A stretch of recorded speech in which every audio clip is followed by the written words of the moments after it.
YouTube जो देख रहे हैं, ध्यान दें। रोज़ सुबह शाम ओम नमः शिवाय बोलें, शांति मिलेगा। शिव पर भरोसा करो। यही ब्रह्मा है, यही विष्णु है, यही शक्ति है, यही जन्मदाता है, यही मृत्यु का स्वामी है। इनमें जल, हवा, अग्नि, धरती, सूरज, चांद, आकाश, सारा ब्रह्मांड समाये हुए हैं। जगत पिता यही हैं, जगत निर्माता भी यही हैं, अधिक पाप हो तो विनाश करता भी यही है। मनुष्य को सच, विश्वास, प्रेम, श्रद्धा, शक्ति,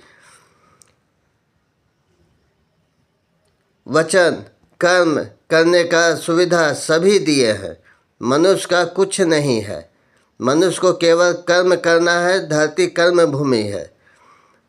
सब्सक्राइब करें और लाइक करें। फल का चिंता नहीं करें। धन्यवाद। ओम नमः शिवाय।